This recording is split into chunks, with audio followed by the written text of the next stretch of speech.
Welcome to another episode of Chad Sports Talk. You know, my name's Chad. Take time with sports.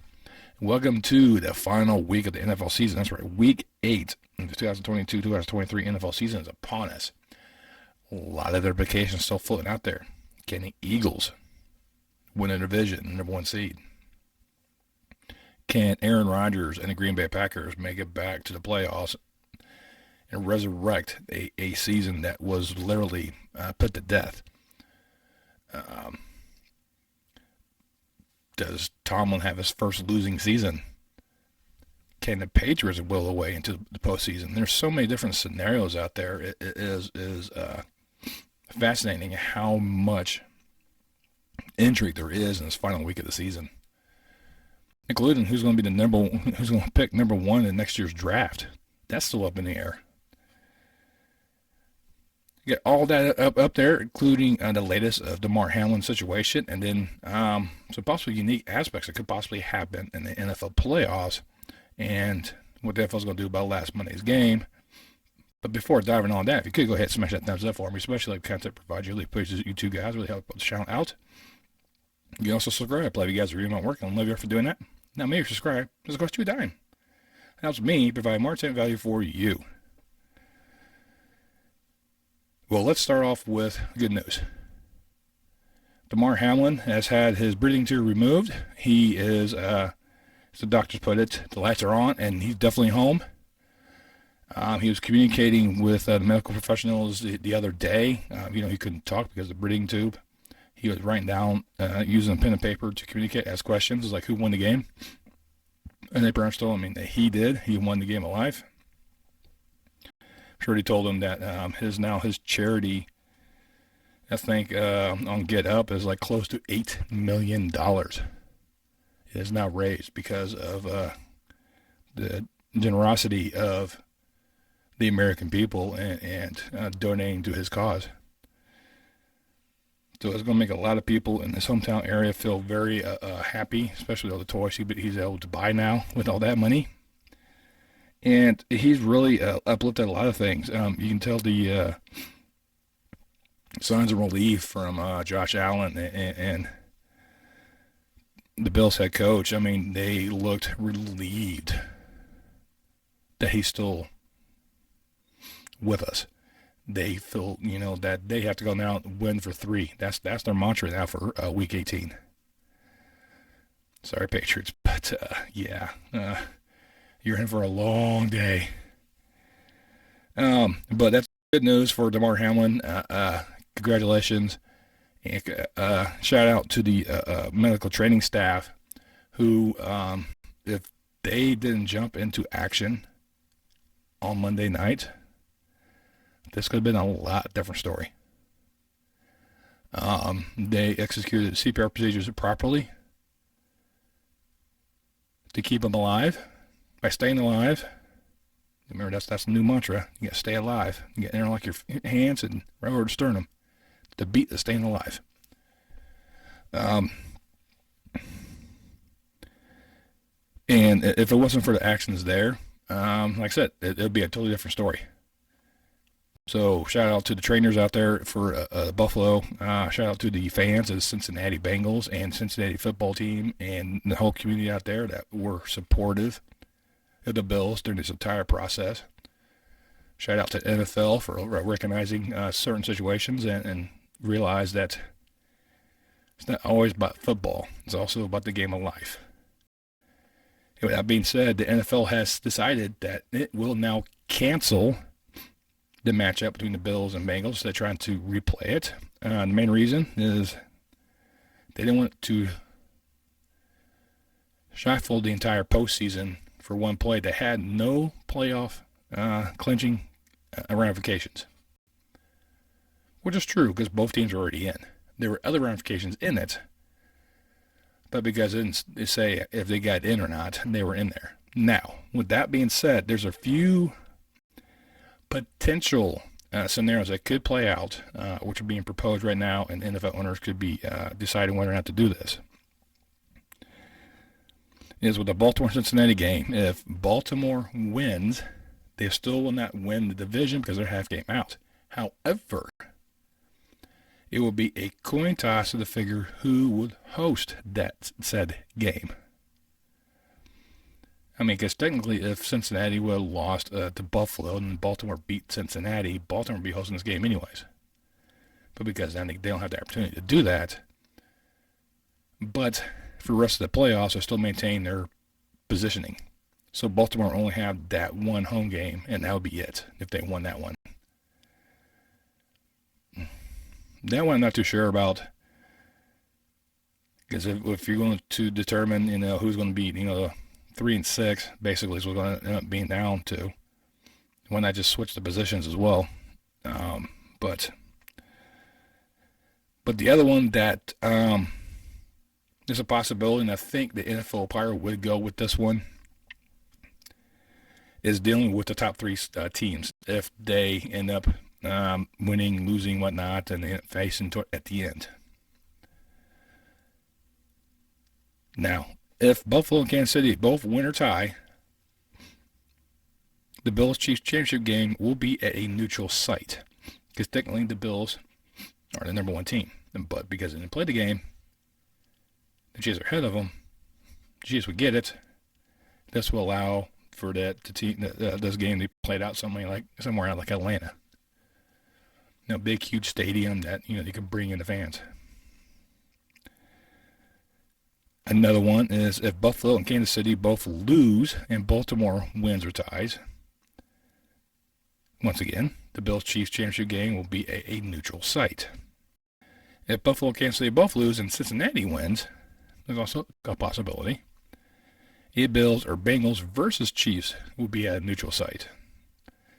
So in a scenario where the Chiefs are in the championship game against either the Bills or the Bengals, is going to be a neutral site. Let's put it that way. If, both teams either, all kind of in these scenarios. Now, the Chiefs end up winning, the Bills lose, that throws everything out the window. Which, in all fairness, would have done anyways. But this is still being proposed. Sometime on Friday, January 6th. So probably as soon as I get this video posted, I'll probably make the decision by then. That's probably what the way it's going to be, or shortly thereafter. But 24 to 32 owners need to approve this type of action, or they can just kind of go, "Hey, here's an alternative. Let's just try this scenario." But otherwise, I see the concept behind that because it was out of the hands of the Bills and Bengals why they couldn't play that last Monday night game. But also see the other side of the coin is, well, they didn't play. So there's no, why hamper Kansas City? So I see kind of both sides of this one, but also, look at it this way. This is probably the best foot forward the NFL could do in this type of situation, is decide to put the health and safety of one individual over the league and its money. And the best way to kind of generate buzz and generate more money is come up with a neutral site game for this year. But I do kind of like the idea if like Buffalo and Kansas City both win or both lose and they both end up facing off in the championship game, that it will be a neutral site. And I think in fairness, I think that actually should, kind of play out. And I will put it in a position where it's nowhere close. So put maybe Atlanta or Houston. Put them in a dome, let them go at it. Especially in the city that's not hosting any NFL games right now. The NFL is doing its best to try to put its best foot forward in the situation. And we'll kind of see how it plans out from there. Let's dive into this weekend's action. And we have a doubleheader on Saturday. As the first game on the docket will be the Chiefs visiting the Raiders. Now, this one has a few things. Raiders have nothing to play for. The Chiefs still have to play for home field advantage. The possibility of actually getting home field advantage. Some other things to play out for them, but one stipulation is they need to win. For the Raiders, this one, I could actually see the Raiders win this one, just because I think the Chiefs may not. Not because of the Chiefs. Because because how the Raiders played last week against the 49ers. They came out there in a new sense about them. They actually played with passion they didn't have with Derek Carr, which made no sense. They were performing at the very top level, and they took the 49ers to the brink. The Chiefs are already in. Take a look at this one's like, even if we win this game, well, we may not might get home field anyway, so what's the point? But I think there's a few things the Chiefs need to clean up on themselves, so I have a feeling the Chiefs will go full throttle in this game. And right now, the Chiefs are favored by 9. No. It will not be a 9-point victory. The Raiders will take it to them. Just like the Broncos took it to the Chiefs the previous week. The Raiders are going to do the exact same thing. It's going to be a hard-fought battle by the Chiefs. Definitely trying to help clean up some things and solidify their positions, but I think the Chiefs will at least win by 4. And then Saturday night, the game for the South. The Titans head into Jacksonville, take on the Jaguars. This will determine who is going to be the winner of the AFC South. Will it be a 9-8 Jacksonville or 8-9 Titans? Interesting matchup. The Titans and Jaguars seasons have gone 2 different directions. Jaguars have propelled themselves. Doug Peterson has cultivated Trevor Lawrence into a star at quarterback that I think everyone was waiting for him to do ever since he got drafted. He's almost at 4,000 yards passing. He should get that after this game. Derrick Henry has been very inconsistent. He has a few games where he barely does anything, and these other games where he just runs over people, but he can never find the end zone.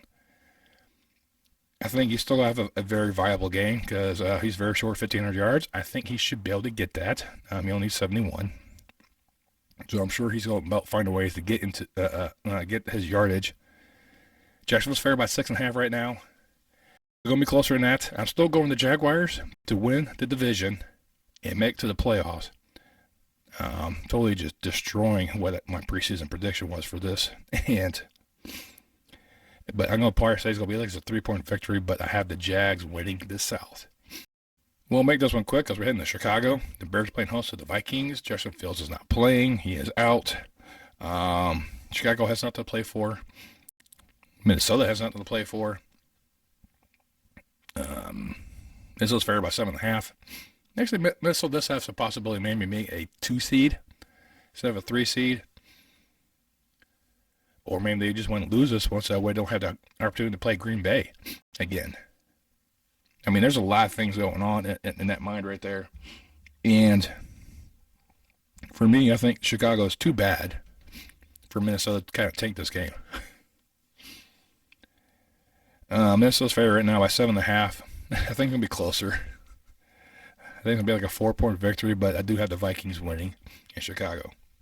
All right, next we head to hot Atlanta where the Falcons play host to the Buccaneers. There's nothing for the Buccaneers to play for. They've won the South. They can't alter their position at all. They'll be the 4th seed. They're getting the Cowboys. I say you're benching people. You may put them in the first quarter. You know, because part of got incentives anyway, so I'm going to play the first quarter. After that, I think Atlanta will end up winning this one. As the starters sit out. Right now, Atlanta's favored by 4. And he'll give the Falcons a gimme game on this one. Then New England, we head to Buffalo. New England's postseason lives are on stake. At stake, should I say. At this point, the Bills will know whether the Chiefs have won the previous night, so determine if they have to win to maintain their position to possibly have a neutral site game if both of them are at the final end. And they'll have a new sense on the season. After Damar Hamlin's miraculous recovery and knowing that he's fully awake and communicating and seems like everything is firing correctly within his body. It's just a matter of him getting the necessary treatment and recovery to be back on the field. Maybe not this season, but I have a feeling that the Bills would be playing for 3. I think it'll be the mantra in Buffalo that day. And the Bills is going to be way too much. There's going to be a new sense to them. Right now, they're favored by 7. I think it's going to be more. I think they're going to go out there and just put a whooping on New England like the Patriots have never seen before. Like I said, a new sense of pride. Bills Mafia is going to be vocal. The Bills team is just going to stampede, and it's going to generate a huge buzz and probably create a 4.0 earthquake up there in western New York. But I think the Bills are going to rout the Patriots. We head to the jungle where the Ravens come to town without Lamar Jackson, who RC put so eloquently on a Get Up this morning. Frozone. So as you said that, I lost it because he showed a picture of him with his looked like as almost a skier sunglasses on at night. I mean,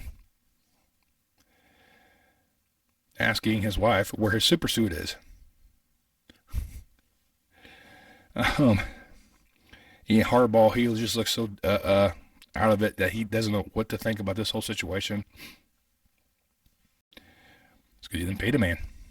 If you give him a contract to be in the season, that'd be a whole different story. He'd probably be out there. However, you didn't do that. So he's like, you know what? I'm not going to risk myself. If I'm 85%, I ain't going out. Because, if we end up losing and then it's because of my injury, you're not going to see it that way. So I think this could be an end of the road between Lamar Jackson and the Baltimore Ravens. I really hope it isn't because he has really, he is the Baltimore Ravens. If he goes, Baltimore has to redo everything. Because that offense is built around his playing style. We'll see what happens in the offseason, but to go about Sunday's game between these two, T. Higgins has looked rejuvenated because he was part of the incident with Damar Hamlin because he was the one that hit him initially. Hamlin ended up tackling. He feels relieved that he's back up. So he's got a new purpose in life. I think Cincinnati's going to look at this game as like, listen, we had a shot to do it last week. Things out of our hands, kind of determined otherwise. Let's do it this week against a rival. Baltimore's already in. We go in there that if we win the division outright, and there's no questions asked. Yeah, I think they will. Right now, they're favored by 10. I like that. I really do. I think it might be by like 14, but I'll go on conservative side on this one. I'll say I agree with them with a 10-point victory. And then Indianapolis will play host to Houston. They started the season with a tie. Let's see how they end the season. It's going to be another tie. I'm just going to smack every single one of them. That's just ridiculous. It's really hard to determine how to go with this game, particularly. Because neither one of them has a quarterback worth a damn. The running attacks have been inconsistent between the two. Receiving core has been kind of inconsistent between the two. Defenses have been kind of inconsistent between the two. Last week, Houston looked absolutely horrible against Jacksonville. But the games against Dallas and Kansas City, they looked pretty damn good. I really don't know which one to go with. Right now, the line is Colts by 2.5. I'll take Houston. I don't know. It's just one of these weird games that who knows who's going to go where. But you can't pick someone, so I'll take Houston. We'll head down to South Beach where the Jets will come landing into Miami-Dade to take on the Dolphins. And my God, these two franchises right now. The Jets are out of the playoffs. There's no chance. They could play spoilers against the Dolphins. Flacco is making the start for the Jets. Tua could be out for the Dolphins once again, and Bridgewater could make another start. The Jets defense is the X factor in this one. Miami's favored by 3 because of the inconsistency play of quarterback for the Jets, especially when you go with old man Flacco. Bridgewater is probably a better choice than Flacco for a quarterback. Jets defense will make this close, but I will also agree with Miami winning by 3. But this will definitely be a close game between these two, and I won't be surprised if the Jets pull this one off, just because of their defense alone. But the dual-headed threats of the Cheetah and the Penguin on the receiving core, it's going to be too much, and I'll give it to the Dolphins.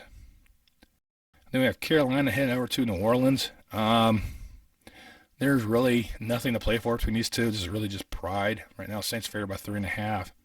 Saints have definitely some interesting weapons with the Taysom Hill and Andy Dalton. The Panthers are kind of find themselves again. You know, they fell short against Tampa Bay, which is a game I thought they could have won. I'm going Carolina again, even though the line is New Orleans 3.5, but I'll take the Panthers. Browns and Steelers. For the Steelers, if they win this one, Tomlin avoids a losing season.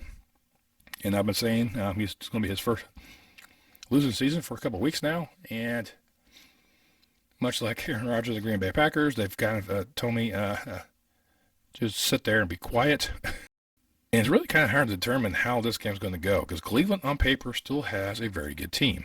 They're not performing very well on the field. Steelers does look like a very good team, but they do very well on the field. So they're definitely polar opposites of what they should be and what they are actually doing. Steelers have great chemistry all around. Pickett has been a wise draft choice by them. I already knew he was going to be most NFL ready of the group that came out last year. TJ Watt. Excuse me, I got my Watt brothers confused. How about the wattage? And, but he's definitely going to be a huge factor back there in the backfield. I give to Pittsburgh. Right now, they're favored by 2.5. I think it will be a close contest, just how these two teams are stacked up and how they're coached. But I'll give it to Pittsburgh to ensure that Tomlin doesn't have a losing season. Mile High, where the Broncos play host to the Chargers. Chargers have nothing to play for. They're in. They solidified their position. There's no way they can move up, move down.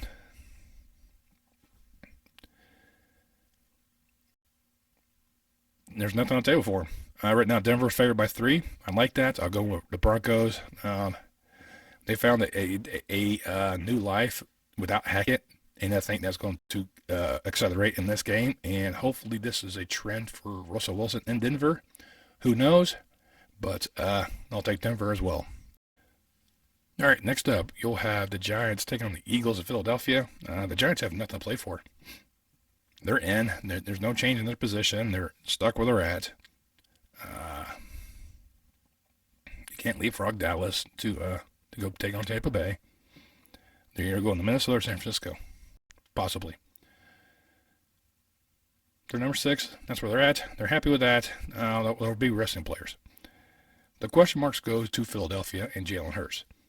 He's been injured the past 2 weeks. He's starting to practice, starting having a little sense of trying to get back on the field and get this team back on track, because they have not been the same without him. And I think if Jalen's like 85%, 80% healthy, he's going to play.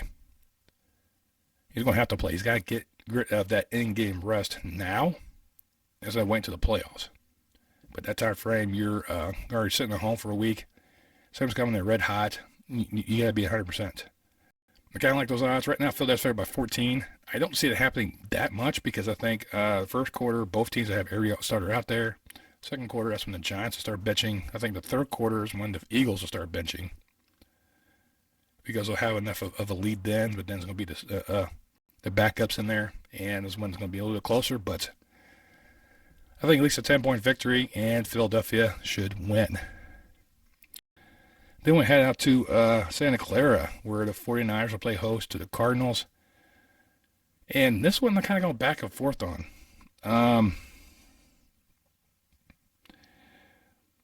But since the Philadelphia Eagles will be playing the exact same time frame, it'll be kind of hard to determine if the 49ers will start benching players and just take it where it is. Because if Philadelphia ends up losing against the Giants and the 49ers win, the 49ers get the home field. I'll think they will continue to make all the starters in there. Right now, Arizona's a team that's just in shambles. It is in complete disarray, especially quarterback.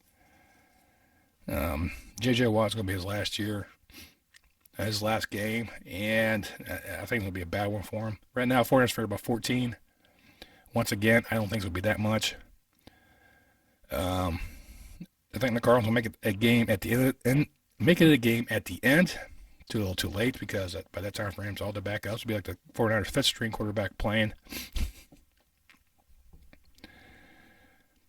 But no, I think 49ers will end up winning this game as well. Probably by at least by 10. It's just a bad day to be a Cardinal fan.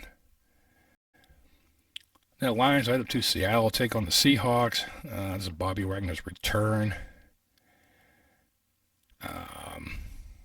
It'll be a hard one to kind of see this one. I do see a chance for the Rams because they actually played pretty well under Baker.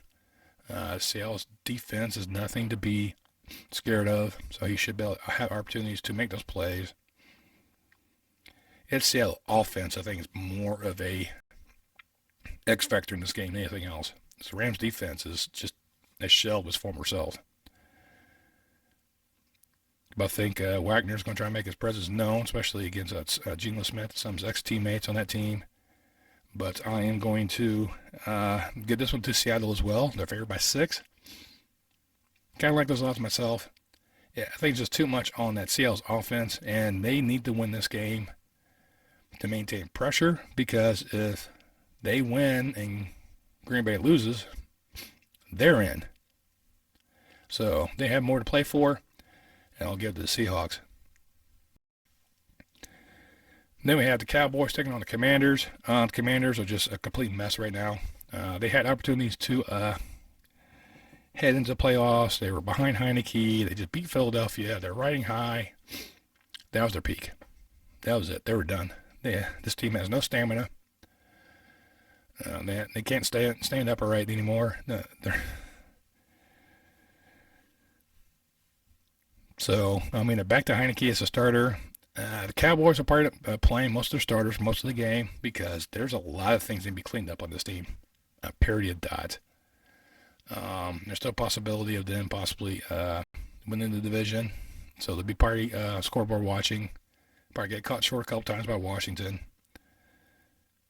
That's why Dallas is only favored by 7. I think Dallas is going to be watching the board too much than trying to determine whether or not to about what's going on the field. And I think after a while, they got a comfortable lead. I think they'll end up start benching their players. That's just the best option. There's enough of a lead. Part of the fourth quarter, you probably will not see Dak Prescott on the field. You probably won't see Ezekiel. I mean, at that time frame, you probably figure out, who's going to win the Philly Giants game. And by that time frame, all right, let's just start putting players on the bench. I mean, there's no sense to risk any injury. I think by the middle of the third, fourth quarter, Dallas will put in all their backups. It'll be enough. They'll still beat the Commanders. I think it'll be less than 7, but I kind of like those odds. And then Sunday night, the last game on the docket. Detroit Lions take on the Green Bay Packers for a playoff spot. Because if Green Bay wins this, they're in. Because they have a better conference record than Seattle. Detroit wins that, Seattle's in, especially if Seattle wins. Now, Seattle loses, Detroit wins, Detroit's in. So there's a lot on here, but they already know ahead of time if Detroit has a shot at making the playoffs. And this is a great turnaround for this franchise this year. They started the season 1-6. They went 7-2 after that. What they chance to making the playoffs. If they don't make that, they have a chance to keep Aaron Rodgers out of the playoffs. Who doesn't want that? But as Aaron Rodgers and the Packers have won all of December One of the main things you have to look at, it wasn't because of Aaron Rodgers. He averaged 1 touchdown and not even 200 passing yards. That was because of the running game and the defense. Even the special teams came a huge factor in that winning streak. Nothing to do with Aaron Rodgers. He just had to run the plays, maybe make it audible here and there. When you see certain things, you can kind of go, okay, I got to exploit this. Run the ball, run play action, and just do what he has to do just to pick apart a team. The thing is, Detroit is one of these teams that has been firing all cylinders. The offense has just been outstanding. Goff over 4,200 yards passing this season. He's going one way from 30 touchdowns. St. Brown has been a phenomenal receiver for him. So he'll definitely test the Green Bay's defense. It is Detroit's defense is going to be the X factor in this one. They have been one of the best teams to rush the quarterback. And Green Bay's offensive line is one of the worst to protect a quarterback. Who's going to win? As much as I hate to say this, but I'm going to go with Aaron Rodgers and the Green Bay Packers. Even though I've been saying for a while, he's done in Green Bay. The season is over. But much like Tomlin and the Steelers, I kept saying Tomlin's going to have his first losing season. He's not. Same thing, Brady. All three of those guys always find ways to make me feel stupid. So it happens. But I think the Packers can find just enough to edge out Detroit. Right now it's a 4.5 spread. Closer. It's going to be a field goal. I think it's going to be a late second field goal by Mason Crosby. They'll see Green Bay to the playoffs. But there you go. Those are my picks. Some of these games, there's not much of a difference because there's a lot of teams that don't have anything to play for, so why waste key players up there? Like I said, they probably start them like a first drive and then bench them afterwards, just so they get, some bonuses and whatnot. Or sure, they have enough stats for bonuses and then bench them. But there's definitely a few interesting scenarios. I said the initial site championship game for AFC is a possibility. That's supposed to be proposed and voted on by the owners. We'll see how that one turns out. Like I said, it could be finalized by the time we get the video out or shortly afterwards. So definitely an interesting concept with that one. Like I said, Damar Hamlin has made almost a full recovery. He's still listed as critical ill. But Bream 2 is out. He is conscious. He is communicating with friends and family. The Bills team is actually relieved at the present point. They got a new lease on life, a new drive for the rest of the season. But let me know down below what you think of this whole scenario. Do you like the idea of a neutral site? If the Chiefs and Bills and Bengals all end up trying maybe all tied up at the end of the season? Or you just kind of go, hey, just let the chips, let the chips lie and just kind of deal with the hand you get dealt. I see both sides of the argument, but let me know down below. Once again, who do you see as your Super Bowl favorite? I still have Buffalo and San Francisco. Hasn't that changed from the beginning of the season, and before the season kicked off, and then now? Those are my two. We'll see how that one goes. Like I said, just let me know down below. While you're there, make sure you hit the thumbs up once again. You guys share this video with friends and family. It helps this channel out. You guys subscribe. Once you subscribe, make sure you click the bell, turn notification. Let you know next time I post any more content on my channel. And I will see you next time on Chat Sports Talk.